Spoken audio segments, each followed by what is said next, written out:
कथा मेरो गीत मात्र रेडियो हिमशिखर 103.3 मेगा हर्जमा।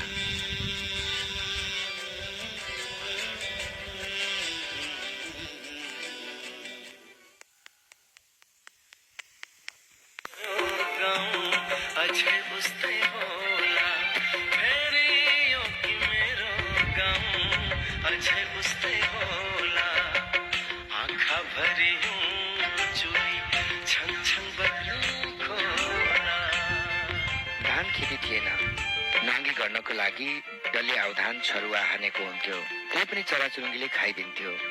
धान रोप्न परिने थिएन, सबै बिराएको ठाउँमा जरै जग्गा कुनै अन्न फल्दैन थियो। घरबाट के लाने केही थिएन। विराटनगर अदालतमा वकिलहरूले मुद्दाको नकल सार्न लगाउँथ्यो। 20-25 रुपियाँ दिन्थ्यो। कुनै साथीकोमा सब्जी किनेर जान्थे, उतै खाना खाई एक रात सुते। मेरो गर्ने, उछ्याउने, पकाउने, पस्कने डेरा केही थिएन, तर पनि कहिलेकाहीँ नाम लेखेको मोरङ क्याम्पसमा हाजिर हुन्थे।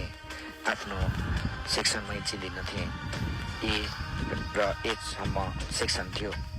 खानु बस्नु टुङ्गो नभएको खाते जस्तो व्यक्तिले कहिलेकाहीँ क्याम्पसको हाजिर हुँदै आइ फर्स्ट इयर पास गरे। दोस्रो वर्षको पढाइलाई पुरा गर्न अत्यन्तै कठिन भयो।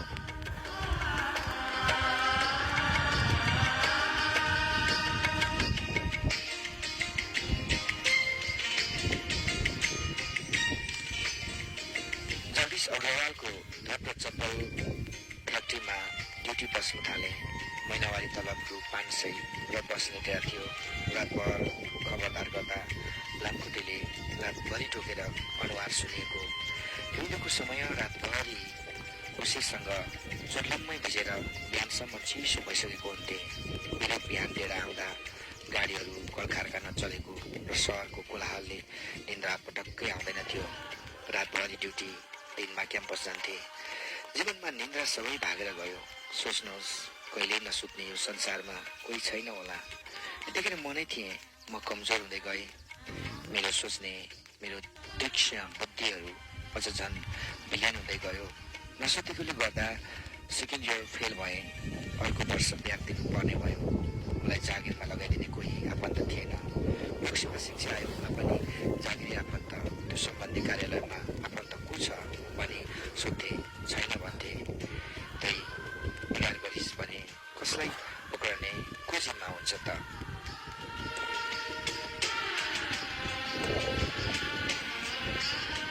त्यसैले जागिर खानालाई त्यतिखेर सोर्स चाहिन्थ्यो। आफ्नो कोही थिएन। 2046 सालमा जनआन्दोलन भयो। गाउँमा अध्यक्ष खानुपर्छ भनेर कम्युनिस्ट सिद्धान्त पढ्न सिक्न थाल्यो। अनिराश्य दलको कार्यकर्ता बनेर खुब राजनीति गर्न थाल्यो। अनि गाउँ पस्यो। छोरो दुःख गरेर विराटनगर पढ्दैछ, जागिर खाएर पैसा कमाउँछ भन्ने ठुलो अभिलाषा बोकेर हलो काट्दै साना साना भाइ बहिनीहरू पालेर बसेको भएको मुटुमा छोरो क्याम्पसदेखि एमालेको नेता भएर निस्केको देखेपछि झक्किनु भयो। तिनीहरू घरमा भात पाक्दैन भनेपछि भात खान पाउने राजनीति कुन हो सोच्न थाले। एमालेको धेरै भातृ सङ्गठनहरू ठुलाका सचिव भएर गठन गरेको थिए। आफ्नो क्षेत्रबाट सशक्त वामपन्थी विचारधारा पनि लगाएर अडिर जात्रा गराइयो। तर घरमा मेरो लागि भात पाक्न छोड्यो। काम नगर्ने आम्दानीविहीन सर्वहारा नेताले के गर्ने? आमा बाउले भात पनि दिन छोड्यो। अनि फेरि जागिरको खोजीमा हिँडे। आन्दोलनको घडी सबै नेताहरू रोडमा, कसले कहाँ जागिर दिने। विराटनगरमा त्यस्तै जागिरकै सिलसिलामा हिँड्दै जाँदा कमल छाराङसँग भेट भयो। मैले भने, दाइ मलाई कुनै जागिरमा लगाइदिनुहोस् न भनि नसक्दै भन्नुभयो, हाम्रो पुर्खा राज्य सत्तामा भए पो जागिर लगाइदिन्छ। म पनि त डिग्री गरेको, खै त निराश भए। फेरि थपेर भन्नुभयो, हाम्रो बाबुबाजे जति ढाक्रे किसान पाखे जो राज्य सत्तामा छन्, उनीहरूकै मान्छेले जागिर पाउँछ। के को जागिर दिन्छ तिमीहरूलाई? तिमी हामी सबै मिलेर सरकारमा जाने हो अनि भावी पिँढीलाई जागिरी बनाउने हो। मैले भने, भात खाने पैसा छैन, केले राजनीति गर्ने? उहाँले भन्नुभयो, हाम्रो मान्छे राज्य सत्तामा नभए पनि आर्थिक उनीहरू विदेशबाट कमाउनेहरू छ नि, पक्कै सहयोग गर्ला नि। भनेर पूर्वाञ्चल क्षेत्रीय सदस्य घर चिन्ह बोकेर उठेकै भयो। नेपाल देशै अर्कै रूपमा परिवर्तन गर्ने सपना बोकेर हिँडियो। अन्य पूर्वको जिल्लाहरूमा त सम्मान गर्थ्यो, तर आफ्नै गाउँ पथरी शनिश्वरीमा हामीलाई सूर्य चिन्ह उडाइ राखेर घर चिन्ह लिएर हिँड्छ, कस्तो पटा रहेछ भनेर भन्न थाले। मन तुम्बाको तिलक बान्तवा बसन्ती दिदीले एमाले नछोड भाइ आऊ भन्नुभयो। यसरी बुद्धि नबिगार भनेर फेरि सम्झाए। आफ्नो आर्थिक नाजुकताले एमालेको कार्य गर्न नसक्ने थिए।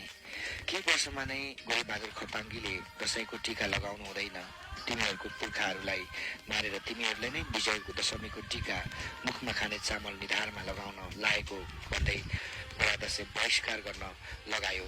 पछि आफ्नै बालबालिका मन्त्री भएपछि राजाको हातको टीका लगाए र दरबारबाट निस्किएपछि केन्द्रीय पदाधिकारी बीच झगडाले राष्ट्रिय जनमुक्ति पार्टी विलिन भयो। राजनीति यस्तै रहेछ, सफलता पाउनेले पनि हेरिरहेछौँ। देशभरिको जनताको गाली, राज्य सत्ता स्वायत्त गराइरहन, आर्थिक कठिनाई, जसले जननी जन्मभूमि र जनतालाई नै धरोती राखेर लिएर राज्य चलाउनु पर्दा एकदमै निज कार्य गर्नुपर्ने राजनीतिबाट सन्यास लिए।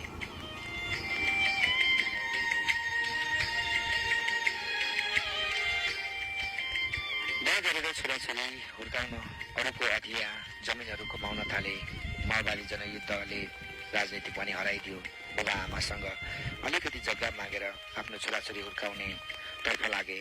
माग्नेले रोजी नपाइने म जेठो भाइ बहिनीले रोजेर छोरी ऐलनी जग्गा पाए। उनीहरू सबै नम्बरीमा बसे। माग्नेले नम्बरी नपाइने दिनेले इच्छाले जुन दियो त्यसैमा चित्त बुझाए। 12 वर्षसम्म 6 जना नानीहरू अरूको अधीनमा ठेक्का कमाउँदै आफू जागिरी नभए पनि छोराछोरी जागिरी बनाउने ठुलो लक्ष्य राखी दुःख गर्न थाले। छोराछोरी सानो उन्जेल राम्रै पढाइथ्यो। पहिलो दोस्रो तेस्रो कक्षामा हुँदै जाँदा म एकदमै खुसीले विद्यालयको अभिभावक अध्यक्ष बनेर उनीहरूको पढाइमा सहयोग गरिरहेको थिएँ।